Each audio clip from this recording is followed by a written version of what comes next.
Hello and welcome to IMDB's Worst 100. Today we're looking at number 75, Zombie Nightmare.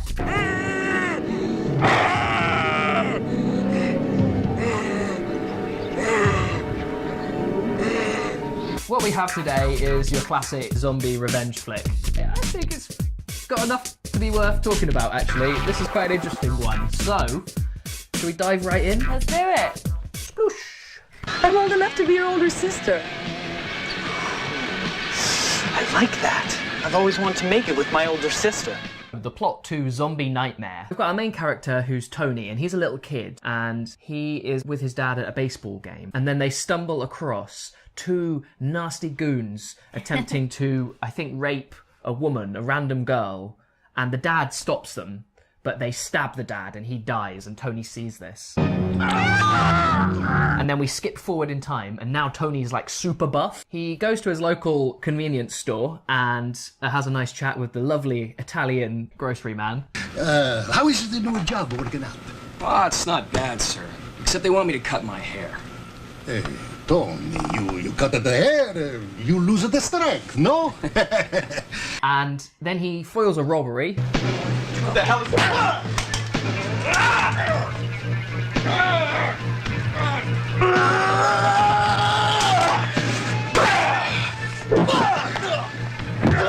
Which is quite nice of him, really, isn't it? But unfortunately, as he's leaving the grocery store, he's hit by a car and dies. The car was driven by a group of these really nasty teenagers. The guy who was driving, he didn't mean to hit Tony, but it turns out he's like a complete psycho. He relishes in it. Yeah. I kind of liked it. You know, just taking his life like that. Snuffing out that big candle. Splat. Tony's mum is absolutely distraught, as you would be. I'm sorry, Louise. It happened so fast. I never see who did it. And also, she's just like, well, first they took my husband and now they've taken my son. She contacts a local voodoo woman. You know, you just look them up in the phone book. Yeah. Yeah. Normally one down the street. Yeah. Voodoo. And the voodoo woman says she's going to resurrect Tony as a zombie and then he can take his revenge. He knows who has done this to him. And tonight, we will have revenge. This is going to be great, obviously. Yeah. We see the group of teens and they're kind of discussing what's going on and they're not really sorry or anything. Hey, guys, I think we lucked out. Nothing in the papers? Not a word in the papers.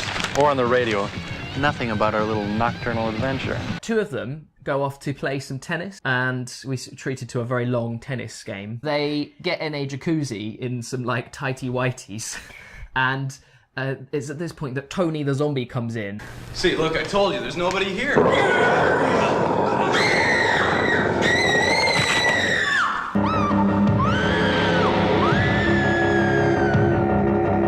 The police start investigating, and they're kind of not sure what's going on. They're kind of on the case. We then go to Jim, who's the kind of psycho guy who was driving, and he is basically been bothering this woman the whole way through the film. I may not measure up to those college guys you're used to, but they don't measure up to mine, if you catch my drift. And then he basically attempts to assault her when she's going to her car. And suddenly Tony comes out.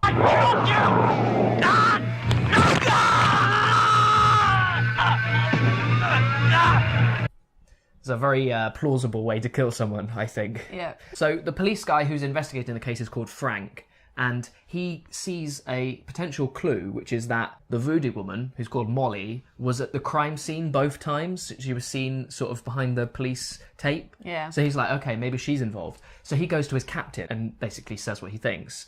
The captain, played by Adam West, is like, no, that's bullshit. But she has nothing to do with this case. I don't know, Cap. I mean, this woman was at the scene of both murders and they took place miles apart. Who knows? Maybe the batty old broad likes to follow ambulances around. Besides, we have our murderer, Frank, remember? The captain's tried to shut it down, but the captain isn't telling everything because, as it turns out, we see him and he makes a call to someone who is Jim's dad, Jim the psycho kid. Basically, it turns out that the captain and Jim were the people who tried to do the rape at the beginning of the film, in the intro. And it also turns out that the girl at the time was Molly, the voodoo priestess. Ooh. I hear you have a suspect. What we have here is trouble. Molly McKimby's mixed up in your son's death. Jesus Christ. So, Fred, I want you to get the hell out of there now and get down here to the station. Incredible. What a twist. Yes. But before Jim's dad can go anywhere, Tony comes along and kills him. So it turns out that Tony's also on the trail of these guys as well. So it's not just revenge for him, but it's also revenge for his dad and Molly. Yeah. At this point, we have Bob and Amy, and they're the last two teenagers left alive. I was trying to get my mom's cash card so we could get the hell out of town. Oh, Bob, you're not kidding, are you? Amy, I think you're right. Someone is trying to kill us. Because Jim tried to make a speed bump out of that clown, and I do not want to die. They go on the run, but Tony's close behind them and he catches them in this garage. Molly's also there, and Frank, the policeman, is also there as well. And Tony kills Bob and Amy.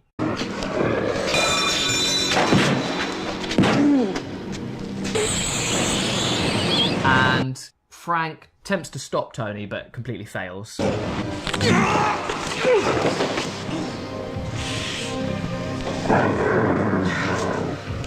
And then they basically all end up in this graveyard. Cap?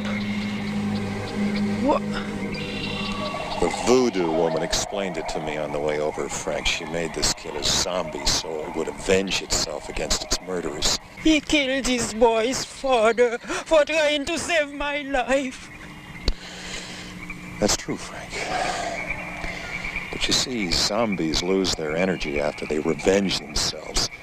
So there'll be nobody around to revenge old Molly McKimby. So he shoots Tony.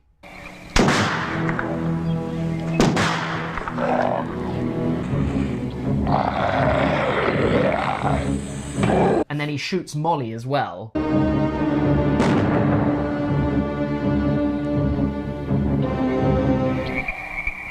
What are you going to do now, Cap? You going to kill me too? I've got no choice, Frank. But then, before he can do it, a zombie leaps out of the grave, grabs the captain, and drags him down into the grave. We're just left with Frank, who's just like, what the fuck did I just see? And we're kind of thinking the same thing, really. Yeah. And the film just sort of ends at that point. I'd love to sit and chat with the Brain Trust here, but I think I'll order myself some breasts and thighs. Is there a good film potential sort of buried in this somewhere? What do you mean? It's amazing. It's perfect. I think possibly. It's not sort of setting the world on fire with originality, but the zombie side of it's a little different because it's a voodoo kind of zombie. Yeah, it's not come out of the ground on his own accord. It's sort of been brought back for a revenge kind of thing. It probably could be quite good, but it's just got too many issues. It almost has two genres because it's got the zombie genre, but it's also a revenge flick. Yeah. Which I think is actually quite a cool idea. I haven't actually seen that before. Usually the zombie is quite straightforward. This is like an interesting twist where you've got the revenge type film as well. Yeah. It could have been quite cool, and they had good music and stuff as well. It's just not quite there, is it? No. Following on from that, what did you think of the zombie sequences? The zombie sequences. Oh man. Okay, this is actually, unfortunately, where the film falls short. I will say, I think the zombie makeup is pretty good. Really? Yeah, I thought the way the zombie looked was quite good. I liked those little touches, like he sort of seems to be degrading slightly over time. Like he starts off with long hair, and then as his body's degraded more and more, his hair goes short, and he's sort of like falling apart a bit more. I mean, how many films bother with that? But the deaths, I mean, they're just terrible, weren't they? yeah. Laughably bad. The first one is when he kills the people in the tennis place. It's a bit implausible, really. He sort of just seems to, like, snap this guy's neck. Yeah, it's the most disappointing sort of first death scene, really. Just comes in like... Nothing really interesting. And apparently it's bleeding loads, but we don't see that. Now the boys are trying to fish Loverboy out of a swimming pool full of blood. Yeah. And then you've got the woman who gets chased down the corridor by him, which is... I mean, let's face it, it's just an excuse to have her run down the corridor, isn't it? Yeah. And then it basically finishes with it's just a bit weird. Like, she's suddenly got blood on her, Yeah. and then he hits her, and it just doesn't look real. You can't see anything.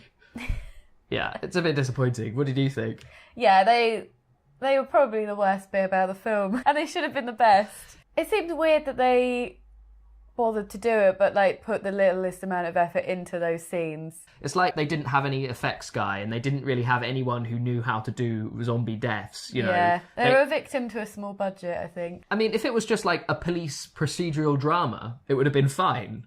The police stuff was pretty good, I thought. It was filmed quite nicely. They managed to balance the different subplots quite well. The pacing's quite good. The camera work's okay. Yeah. But, you know, it is a zombie revenge flick. So if the zombie stuff is a bit shit, it's kind of a big problem. Yeah.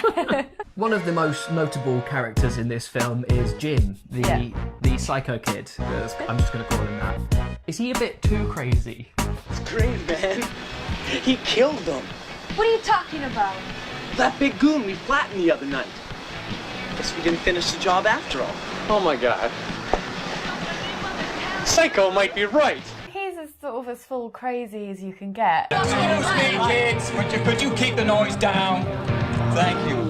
Keep it down, man. Why don't you find something else to while you still can? Basically, he doesn't do or say anything that isn't pure evil. Yeah. And his friend's reaction to that is to be like, oh, Jim. Maybe he's not dead. Maybe he just went home or something. Are you kidding? When Jimbo wastes them, they stay wasted. Yeah, Jim's right. Deranged, but right. I just think my favourite line of his is at the morning after they run the guy over. Good morning, killers. I want to say maybe tone it down a bit, but then again, would the film be as fun without his delightfully evil performance? I think that's the thing. It's a big part of the humour of the film is the fact that he's so evil. Yeah. Just outrageously evil. It makes it a lot more funny, I think, than if they kind of tried to make him a bit more sympathetic. Definitely. His death is certainly the most unusual. Yeah. Because other people just get their necks snapped or whatever, but he gets impaled by a baseball bat. Yeah. Which is, I mean, has that ever happened in a film before? Like, no one's ever been like, well, let's impale him with a baseball bat. Yeah. Kind of reminded me of Silent Night, Deadly Night 2 when he impales the guy with the umbrella. Yeah.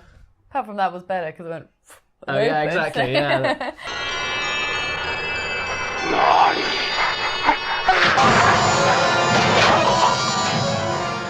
What was your favourite aspect of the film? Well, I suppose it's a good opportunity to say I actually really liked the film, and I'm not sure if I was necessarily only enjoying it as a bad film. Honestly, the bits that were good enough for me to enjoy them just like, yeah, this is I'm kind of getting into the police bit. I particularly liked the performance of the voodoo woman, though. Quiet. Unbeliever. She knows that all Mollywa can be can give her. Yeah. And when it comes to what I enjoyed it as a bad film, I mean, her performance. I said to Declan when we were watching this, like, what on earth did the other cast members think while she was just doing her thing? Are you thinking, this is going to look great? Or are they like, oh, shit. I wonder if it's one of those things where you're on set and you're thinking, wow, this seems really shit, but I'm sure they know what they're doing. When this comes together, it will seem really good. But right now, it seems total dog shit. Tell him, I need blood for my live animal. I am delivering my lines. I think she definitely puts her whole heart into it. I mean, you can't really ask more than that in this kind of film, can you? You don't want like a really bland voodoo witch. No. You want like... No, voodoo witch is the right word, but... yeah, she certainly was memorable.